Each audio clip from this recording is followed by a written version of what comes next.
उन दोनों के गर्भ शुक्ल पक्ष में चंद्रमा के ही समान बढ़ गए थे। इससे माता पिता को और पुरवासियों को भी बहुत अधिक संतोष हुआ था। इसके अनंतर जब गर्भ का पूरा समय संप्राप्त हो गया था, तो परम शुभ मुहूर्त में कोशिनी ने अपरिमित द्युति से संपन्न अग्नि के गर्भ की आभा वाले कुमार को जन्म ग्रहण कराया था। उस कुमार का जात कर्म आदि संस्कार करके उसका विधि के साथ असमंजस नाम नृप ने रखा था। उसी समय में सुमति रानी ने भी एक गर्भ से अलावू को प्रसूत किया था। उसको प्रसूत हुआ देखकर उसका त्याग कर देने का विचार राजा के मन में हुआ था, किंतु जब यह ज्ञात हुआ था कि राजा उस अलावू का त्याग करना चाहता है, तो भगवान और वो मुनि यदृच्छा से ही वहां पर समागत हो गए थे। राजा सगर ने उनका भली भांति स्वागत सत्कार किया था। तब बहुत ही शीघ्रता से युक्त होकर मुनि ने राजा से कहा, हे राजन, आप इस गर्भ से निःसृत अलावू का त्याग करने के योग्य नहीं हैं, क्योंकि यह आपके 60 सहस्त्र पुत्रों का बीजभूत है। इस कारण से इन सबको एकत्रित करके घृत के कलशों में यत्न पूर्वक ऊपर ढकना लगाकर अलग अलग इनकी रक्षा करनी चाहिए। हे राजन, इसी विधि से कार्य किए जाने पर मेरे पूर्ण प्रसाद से आपके पुत्रों की जो भी बताई गई है वही संख्या उत्पन्न होगी, इसमें लेश मात्र भी संशय नहीं है। काल जब भी पूर्ण हो जाएगा तभी वे सब इन कुंभों को तोड़कर पृथक पृथक निकल आएंगे। हे नृप, इस तरह से आपके 60 सहस्त्र पुत्र जन्म ग्रहण करेंगे। इतना कहकर भगवान और वो वहां पर ही अंतर्हित हो गए, क्योंकि वे तो विभू थे और राजा सगर ने वैसा ही सब किया था जैसा कि और वो मुनि ने उनसे कहा था। इसके पश्चात जब 1 वर्ष पूर्ण हो गया तो वे घृत कुंभों से क्रम से उन्हें फोड़ तोड़ करके तुरंत ही प्रतिदिन जन्म लेने लग गए थे। हे महीपते, इसी तरह से वे सब क्रम से पुत्र समुत्पन्न हुए थे। हे राजन, समुदाय में ये उत्पन्न होकर 60 सहस्त्र संख्या में बढ़ गए थे। उन सबके धर्माचरण समान ही थे और वे सब महान बल पराक्रम से समन्वित थे। वे सभी विशेष रूप से क्रूर आत्मा वाले थे और सब धुराधर्ष थे, अर्थात उनको दबा देना बड़ा ही कठिन था, ऐसे तेजस्वी थे। राजा सगर भी मतिमानों में परम श्रेष्ठ था और इन 60 सहस्त्र पुत्रों पर उसकी अधिक प्रीति नहीं थी। केशिनी का जो एक पुत्र था उसका वह राजा विशेष मान किया करता था और वह उसको प्रिय भी लगता था। राजा सगर ने उस असमंजस पुत्र का विवाह भी विधि पूर्वक करा दिया था और उसने भी अपने सद्गुणों के द्वारा सभी सुहृदों को आनंदित किया था। इस रीति से रहने वाले उस केशिनी के पुत्र के एक सुत ने भी जन्म ले लिया था, जो अंशुमान नाम से प्रख्यात हुआ था।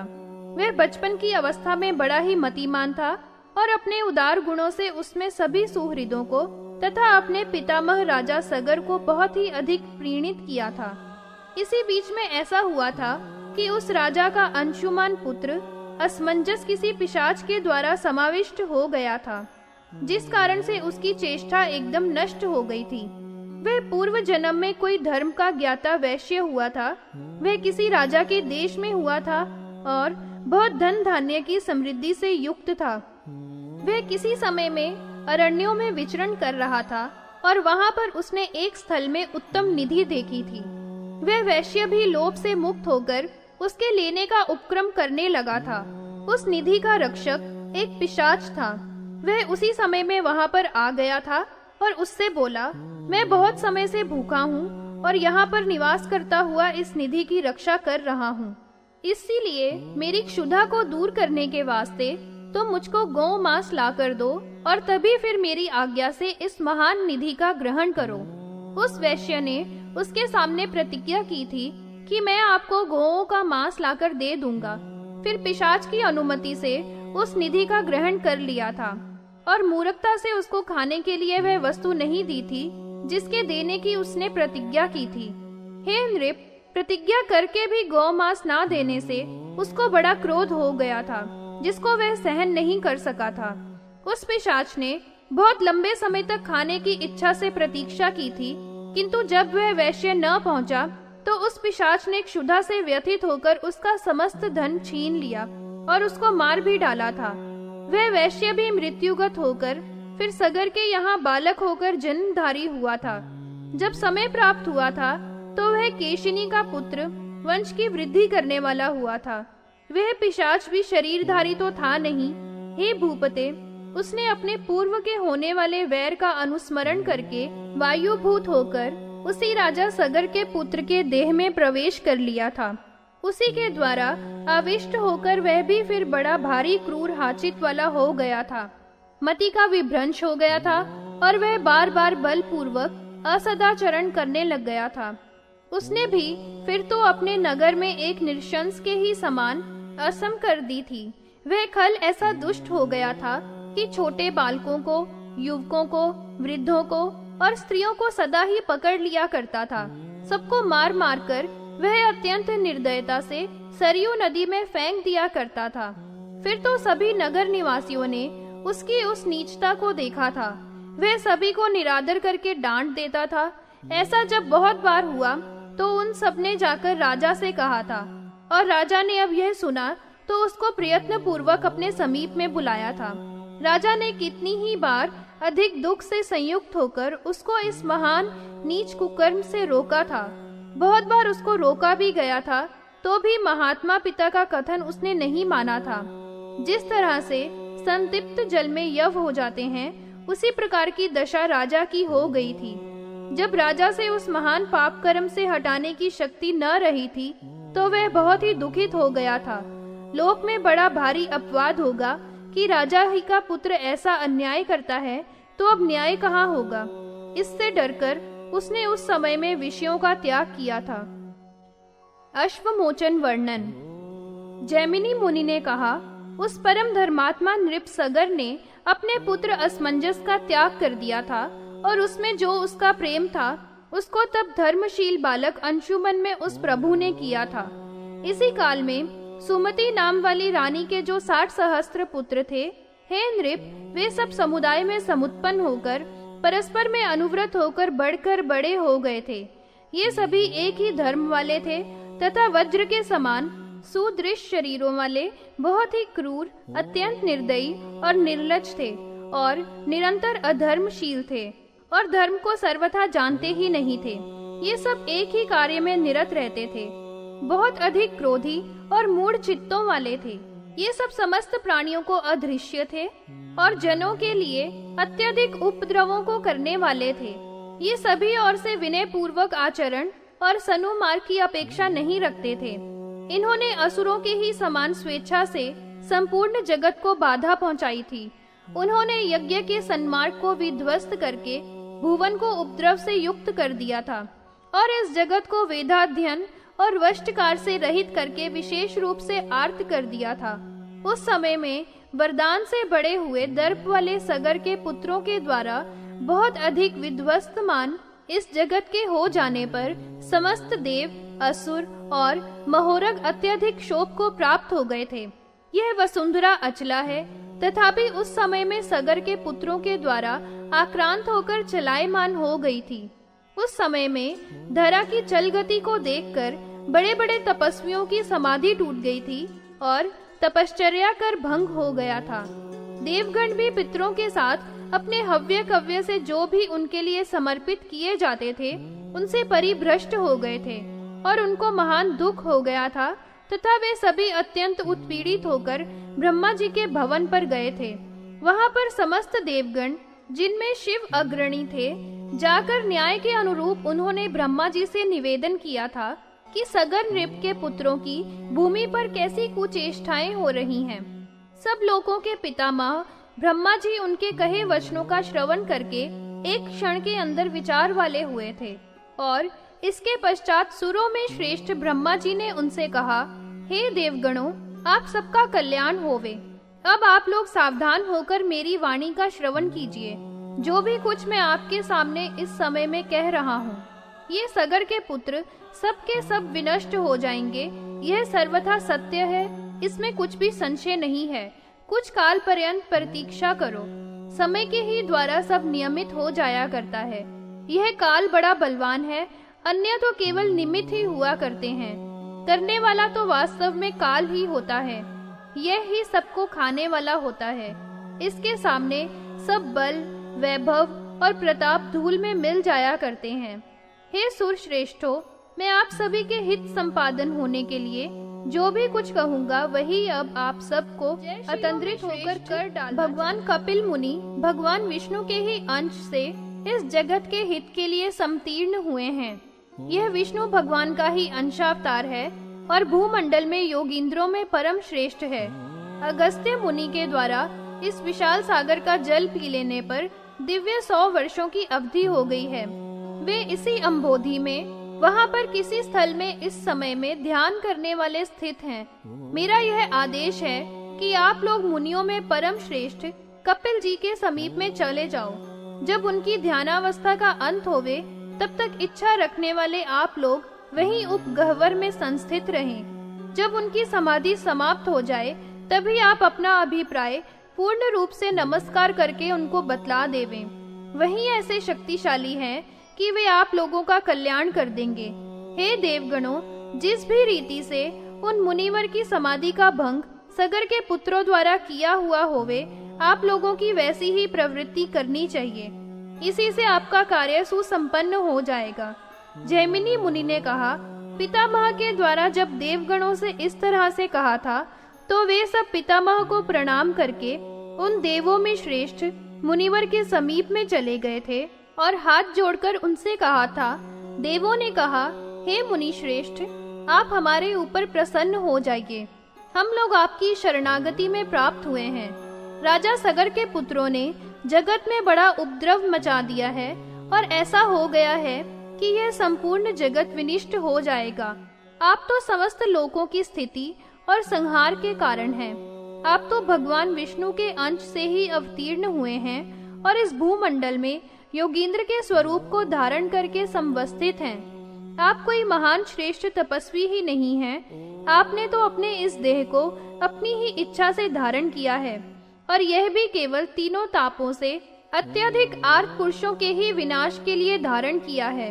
हे ब्राह्मण, आप तो ऐसे अद्भुत शक्तिशाली हैं कि अपने मन से ही इस संपूर्ण जगत का सृजन, संस्थिति और संहार अपनी इच्छा के अनुसार बिना किसी संशय के कर सकते हैं। आप तो हमारे धाता और विधाता हैं तथा आप गुरु हैं और परायण हैं। आप हमारा परित्राण भी करने वाले हैं। अब आप हमारी इस वर्तमान आपदा को दूर भगाइए। हे विप्रेंद्र, आप हमारे रक्षक होइए और विशेष रूप से हम विप्रों की रक्षा करने वाले होइए। हम तीनों लोकों में निवासी सगर के पुत्रों के द्वारा भयमान हो रहे हैं। हे सुव्रत, इस लोक में आप जैसे महापुरुषों की सात्विकी की चेष्टा हुआ करती है। इसीलिए आप समस्त लोकों की ओर हमारी रक्षा करने के योग्य हैं।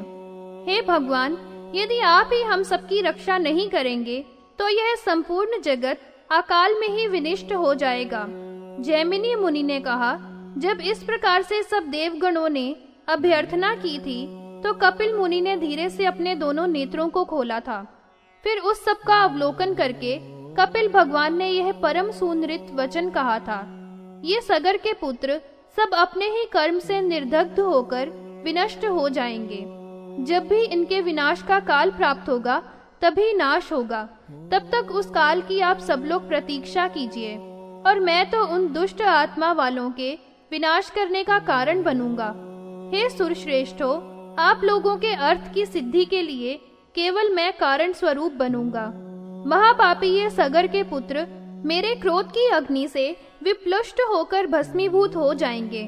ऐसा ही काल होगा कि इन सब की बुद्धि उपहत हो जाएगी और चिरकाल में इनका विनाश होगा।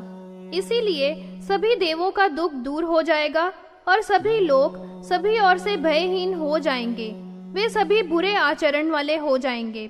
इसलिए अब आप लोग सब निर्भय होकर अपनी पुरी की ओर गमन कीजिए। अब आप लोगों को कुछ काल की प्रतीक्षा अवश्य ही करनी होगी, तभी आप अपने अभीप्सित को प्राप्त करेंगे। जब इस प्रकार से मुनि के द्वारा देवगणों से कहा गया था तो इंद्र के सहित सब देवों ने उनका अभिवादन किया था। फिर उन मुनीश्वर को प्रणाम करके परम समाश्वस्त होकर उन सबने स्वर्ग की ओर प्रस्थान किया था। इसी बीच में पृथ्वी के स्वामी राजा सगर ने एक महान यज्ञ करने का विचार मन में किया था। उस समय में वशिष्ठ मुनि की अनुमति से सगर नृपति ने अश्वमेध नामक एक महान यज्ञ के करने का मन में मनोरथ किया था और उस यज्ञ कार्य के संपादन करने के लिए सभी संभारों का समाहरण किया गया था।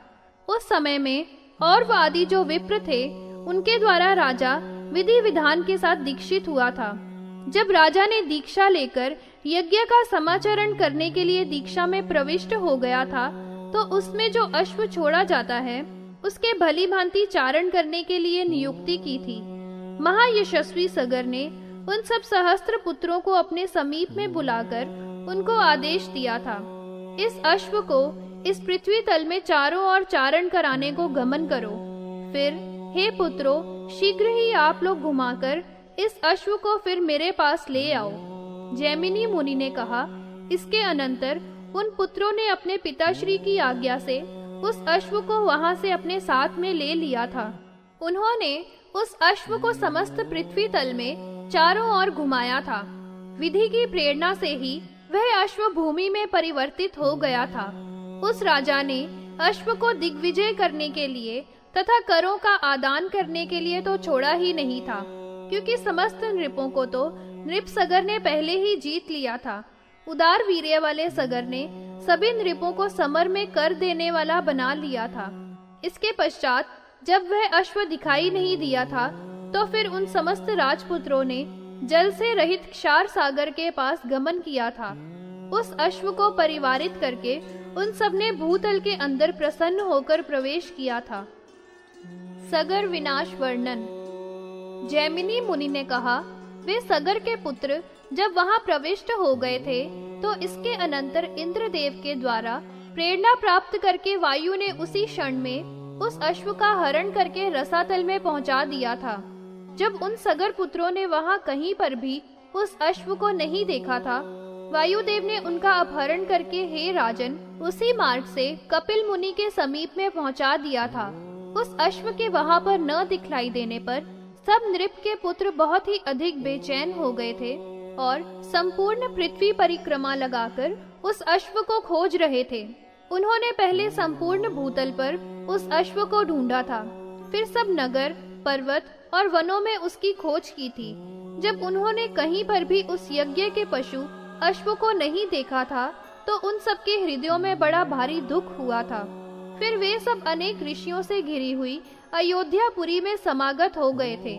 अपने पिता सगर का दर्शन कर उन्होंने प्रणाम करके सभी घटित घटना के विषय में अपने पिता से निवेदन किया था। उन्होंने कहा, हम सब ने पूरी पृथ्वी की परिक्रमा करके फिर वरुणालय में प्रवेश किया था। हम उस अश्व को बराबर देखते रहे थे, किंतु हमारे द्वारा रक्षा किया हुआ भी वह अश्व को किसी के द्वारा सहसा हरण कर लिया गया है। जब इस रीति से उनके द्वारा राजा सगर से कहा गया था, तो यह सुनकर उसको बड़ा भारी क्रोध हो गया था और उस उत्तम नृप ने उन सब से यह कहा था, तुम सब बड़े पापी हो, यहाँ से इसी समय निकलकर चले जाओ और फिर लौटकर अपना मुंह मत दिखाना। तुम सबने जीवित रहते हुए ही किस तरह से उस अश्व को खो दिया है। तुम बड़े डरपोक हो। जब वह अश्व ही नहीं है, तो उसके बिना आप सबका यहाँ पर आगमन सचमुच नहीं होना चाहिए। इसके अनंतर वे सब इकट्ठे होकर वहाँ से प्रयाण कर गए थे और परस्पर में कहते थे कि अभी तक भी वह अश्व कहीं पर भी दिखलाई नहीं दे रहा है। हम अब क्या करें? हमने संपूर्ण वसुधा तो देख डाली है और पर्वत, वन और कानन भी देख लिए हैं, किंतु वह अश्व कहीं पर भी दिखाई नहीं दे रहा है। अश्व का दिखाई देना तो दूर रहा, उसका कहीं पर चर्चा भी नहीं हो रहा है कि वह कहाँ पर होकर निकला था। इसलिए समुद्र से आरंभ करके पाताल पर्यंत इस भूमि का विभाजन कर खोद डालें और पाताल में उस अश्व की खोज करें। फिर सगर के पुत्रों ने यही अपना विचार बना लिया था और उन सबका यह बड़ा ही क्रूर निश्चय था। उन सब ने समुद्र के तट से आरंभ करके सब ओर से उस भूमि को खोदना आरंभ कर दिया था। उनके द्वारा खोदी जाने वाली भूमि बहुत ही बेचैन होती हुई उत्पीड़ित हुई थी। उन सबके इस महान भीषण कृत्य को देखकर समस्त प्राणी रोने लग गए थे।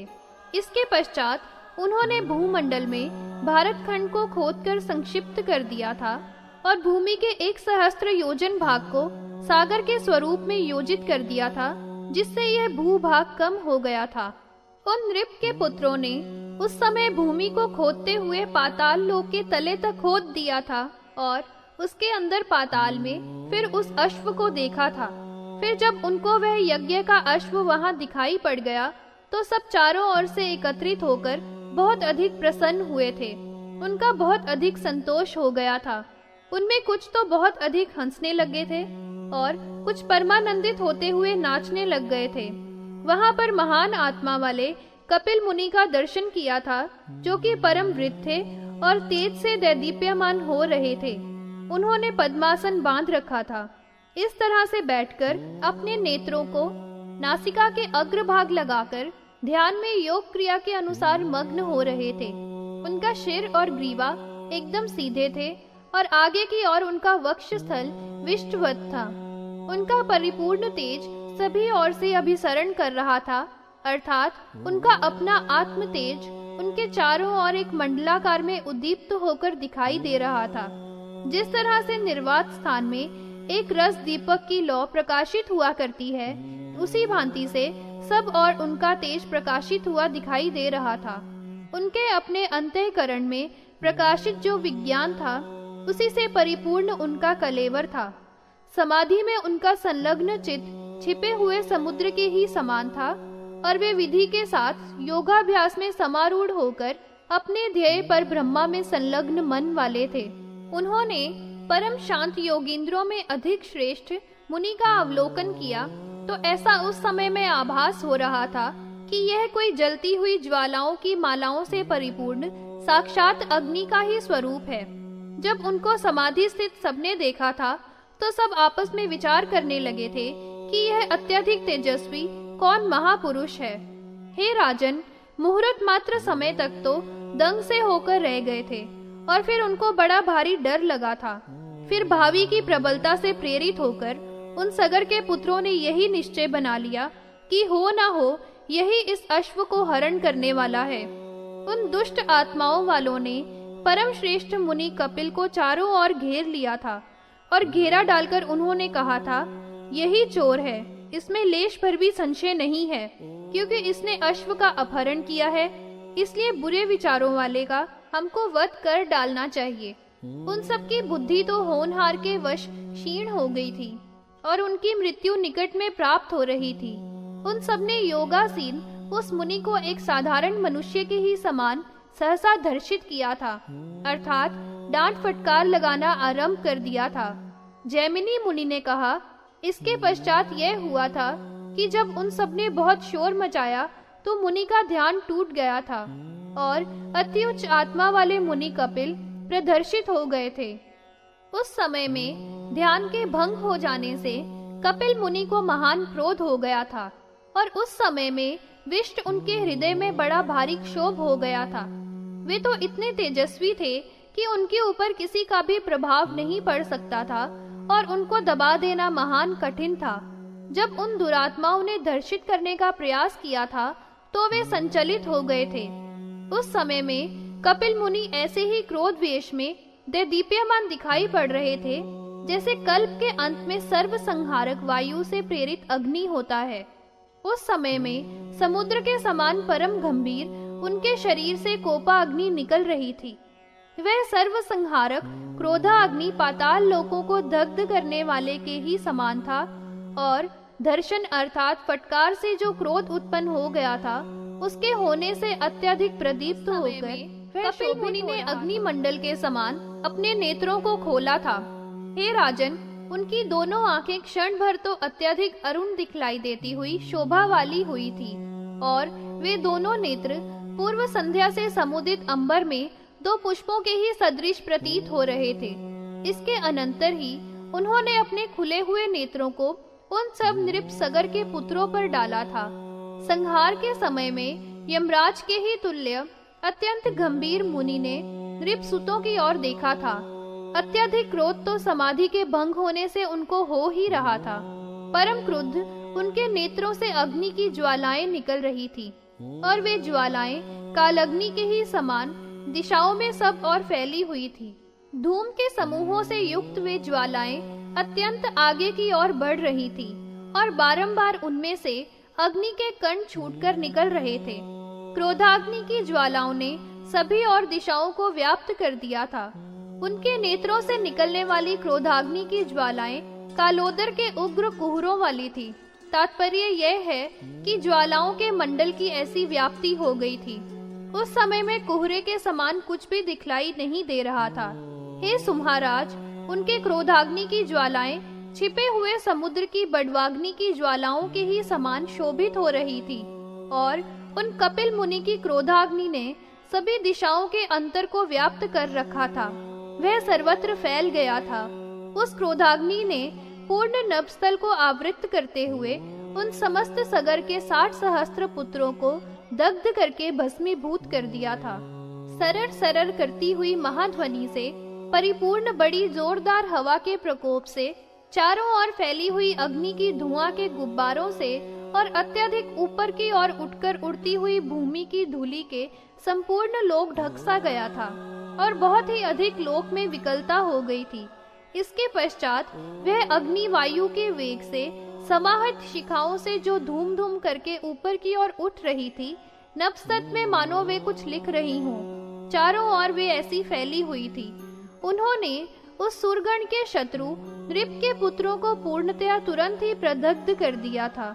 समग्र लोक का विनाश करने वाले उन सगर के पुत्रों का पूर्णतया उस कपिल मुनि की क्रोधाग्नि ने दाह करके राख की ढेरियां बना दिया था और उस यज्ञ के अश्व को छोड़ दिया था। नीरस सूखे हुए वृक्ष तुरंत ही दान की अग्नि से जल जाया करते हैं, उसी भांति पुण्य रस विहीन पापात्मा के सगर सुत तुरंत ही जल गए थे। इस रीति से उन महान दुष्ट सगर सुतों का निधन का अवलोकन करके सभी देवगण अत्यंत विस्मय को प्राप्त हो गए थे और परस्पर में ऋषियों के साथ एक दूसरे से कहने लगे थे, अहो, बड़े आश्चर्य की बात है कि महान दारुण पाप करने वालों के पापों का निपात कितनी शीघ्रता से हो गया है। निश्चय ही इस लोक में जो असत आत्माओं वाले नर होते हैं, उनका अंत बड़ा ही दुख से पूर्ण हुआ करता है। तात्पर्य यह है कि नीचों का विनाश तुरंत ही अवश्यम भावी होता है।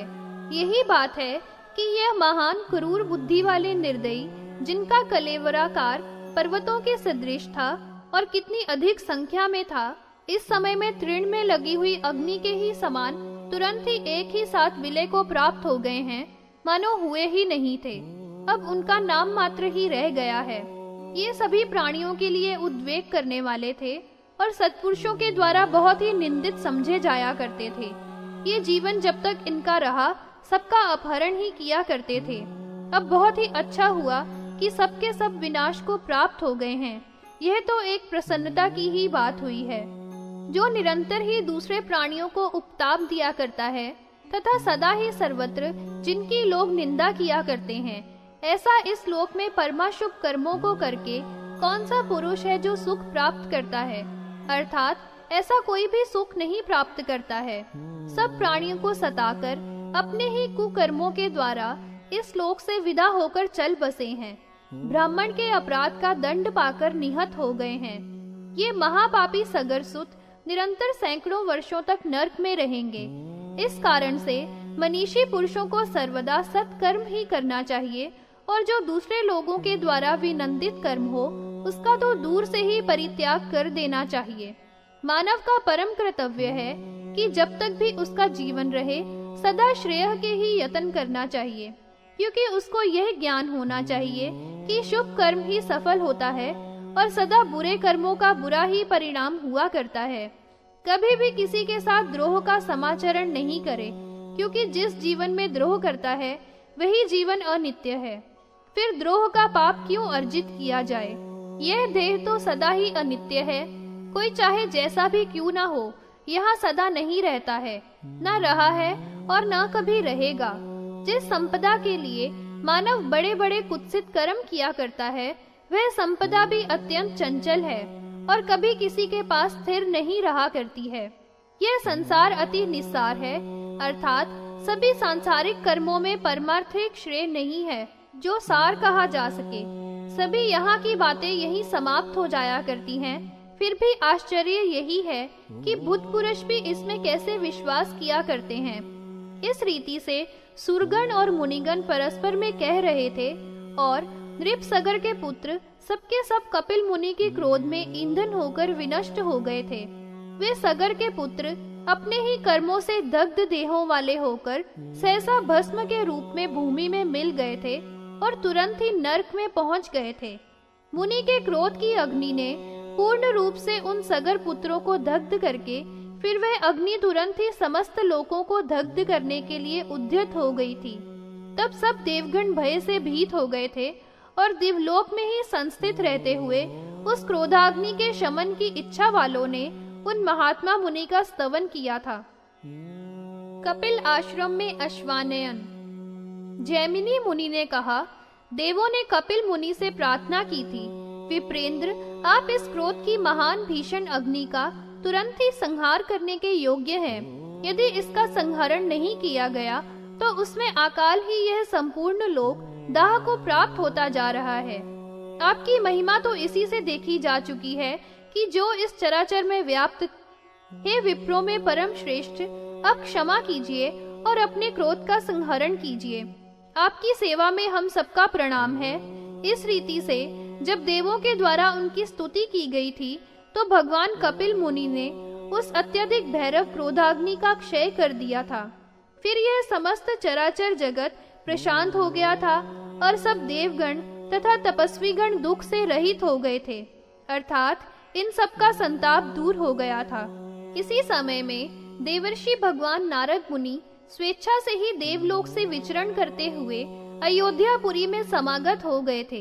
राजा सगर ने जब भगवान नारद जी को वहां पर प्राप्त हुए देखा तो शास्त्रानुसार अर्घ्य पाद्य आदि से भली भांति उनका अर्चन किया था।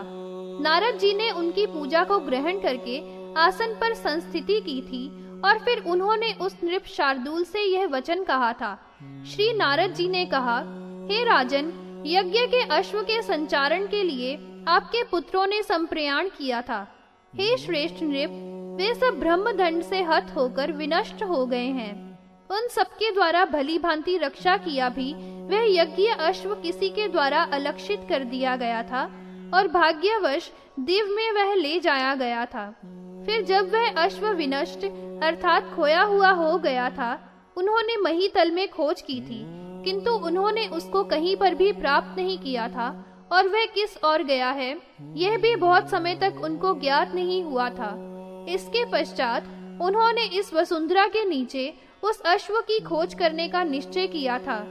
उन आपके पुत्रों ने समारंभ करके इस वसुधा के तल भाग को खोद डाला था।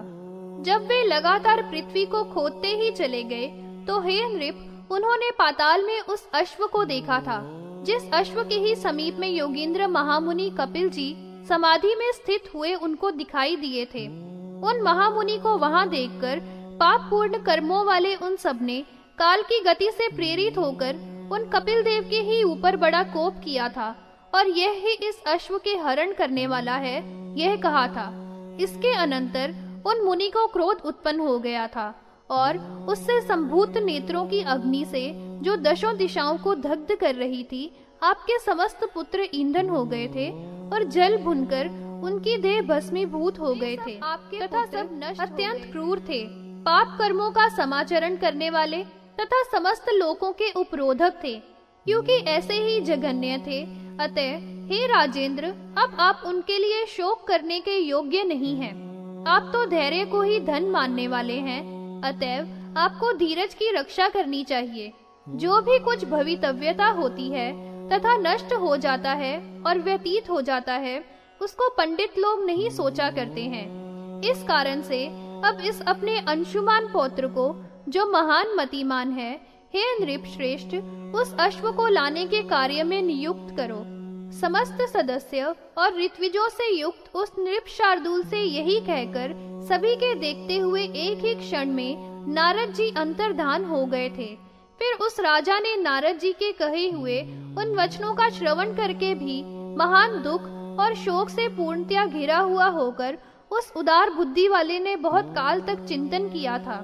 उस समय में राजा सभा में नीचे की ओर मुख वाला होकर बैठे हुए थे।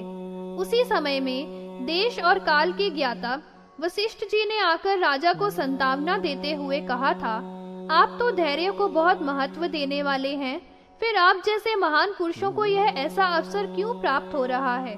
यदि आपके हृदय में भी शोक ने स्थान ग्रहण कर लिया है तो धीरता से क्या फल होता है, अर्थात फिर तो धैर्य व्यर्थ ही है। आप इस मन की उदासी को शिथिल करके यह सोच लीजिए कि यह सभी कुछ भाग्य के कारण से ही हुआ है और इसमें अन्य किसी का भी कुछ वश नहीं चलता है। ऐसा ही मानकर बिना किसी संशय के जो भी कुछ पीछे करने का कृत्य है उसको ही करना अब उचित है। वशिष्ठ जी के द्वारा इस रीति से कहे जाने पर कार्यों के अर्थ के तत्वों की ज्ञाता राजा सगर ने धैर्य का सहारा लिया था और मुनि से वही सब कुछ करने के लिए प्रार्थना की थी। फिर नृप सगर ने अपने विनयशाली पौत्र अंशुमान को अपने पास बुलाकर विप्रों और क्षत्रियों की सभा के मध्य में धीरे से उससे कहा था, हे बेटा, तुम्हारे सभी पितृगण ब्रह्मदंड से निहत हो गए हैं और वे पाप कर्मों के करने वाले सैकड़ों वर्षों के लिए नरक में पतित हो गए हैं। इस समय में तो मेरे अन्य सभी पुत्रों का विनाश हो गया है, मेरी केवल तुम एक ही संतति शेष रहे हो जो कि इस मेरे विशाल राज्य के रक्षा करने वाले हो। अब तो इस लोक में और परलोक में मेरे पूर्ण श्रेय को करना तुम्हारे ही अधीन है। वह आप ही अब मेरी आज्ञा से पाताल लोक में कपिल मुनि के समीप में गमन करो और महान यत्न से उस यज्ञ के अश्व को यहाँ पर ले आओ। आप वहाँ पर पहुँचकर उन मुनिवर से विधि के साथ प्रार्थना करना और विशेष रूप से उनको प्रसन्न कर लेना। फिर उस अश्व को अपने साथ लेकर हे वत्स, तुम बहुत ही शीघ्रता से यहाँ पर वापस आ जाओ। जैमिनी मुनि ने कहा, जब राजा के द्वारा अपने पौत्र अंशुमान से इस प्रकार से कहा गया था तो महान बुद्धिमान उसने पिता के पिता को प्रणाम किया था और मैं ऐसा ही करूँगा, यह कहकर वह कपिल मुनि के समीप में चला गया था। उसके समीप में प्राप्त होकर उसने विधि के साथ उनको प्रणाम किया था और फिर बुद्धि के अनुसार विनम्रता से अवनत होकर धीरे से उनसे कहा था, हे विप्र शार्दूल, मुझ पर कृपया प्रसन्न होइए। मैं तो आपके चरणों की शरण में समागत हुआ हूँ। आपके हृदय में जो कोप समुत्पन्न हो गया है उसका संहरण शीघ्र ही कर लीजिए, क्योंकि आपका यह कोप समस्त लोकों के विनाश कर देने वाला है। आपके क्रुद्ध हो जाने पर तो यह समग्र जगत विनाश को ही प्राप्त हो जाएगा। अब आप प्रशांति को शीघ्र प्राप्त हो जाइए, जिससे इन सब लोकों की व्यथा दूर हो जाए। हे महाभाग, आप हमारे ऊपर प्रसन्न हो जाइए। सौम्य नेत्रों से हमको देखिए, जो आपके क्रोध की अग्नि से संदग्ध हो गए हैं, उन्हीं की संतति मुझे आप समझिए। मेरा नाम अंशुमान है और मैं राजा सगर का नाती हूँ। वह मैं राजा के ही नियोग से आपकी प्रसन्नता की अभिकांक्षा से ही मैं यहाँ पर समागत हुआ हूँ। मैं तो उस यज्ञ के अश्व को ले जाने के लिए आया हूँ, यदि कृपा कर आप मुझे दे देंगे। जैमिनी मुनि ने कहा। उस अंशुमन के इस वचन को सुनकर योगींद्र प्रवर मुनि ने अंशुमन का अवलोकन किया और परम प्रसन्न होकर यह वचन उससे कहा था, हे वत्स, आपका स्वागत है। बड़े ही हर्ष की बात है कि आप यहाँ पर आ गए हो। अब बहुत शीघ्र जाओ, यह अश्व राजा सगर के समीप में ले जाओ। पूर्व से ही संप्रवृत्त हुआ इस राजा का यज्ञ रुक गया है, उसको पूर्ण करो और आपके मन में जो भी कुछ हो वह वरदान अब मुझसे प्राप्त कर लो।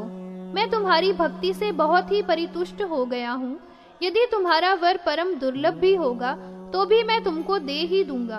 अब तुम इन 60 सहस्त्र नृप के पुत्रों का विनाश हो गया है, यह राजा से कह देना।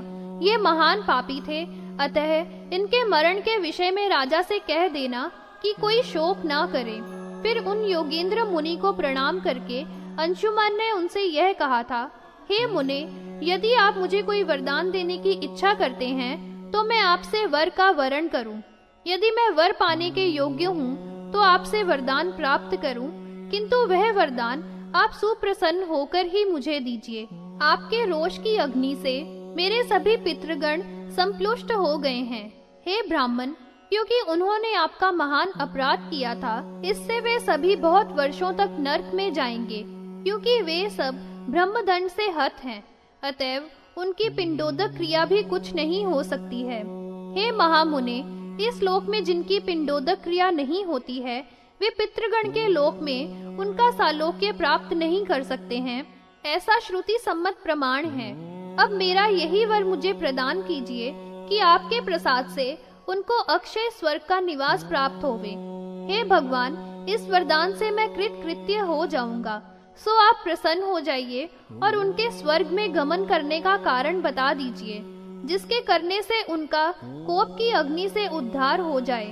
इसके अनंतर योगींद्र प्रसन्न चित्त से उससे बोले, हे वत्स, उनका नरक से उद्धार तुम्हारे द्वारा नहीं किया जा सकता है। पाप कर्मों के करने वाले को तब तक नरक में वास करना ही होगा। उस समय की प्रतीक्षा करो जब तक तुम्हारे यहाँ पौत्र जन्म ग्रहण करे।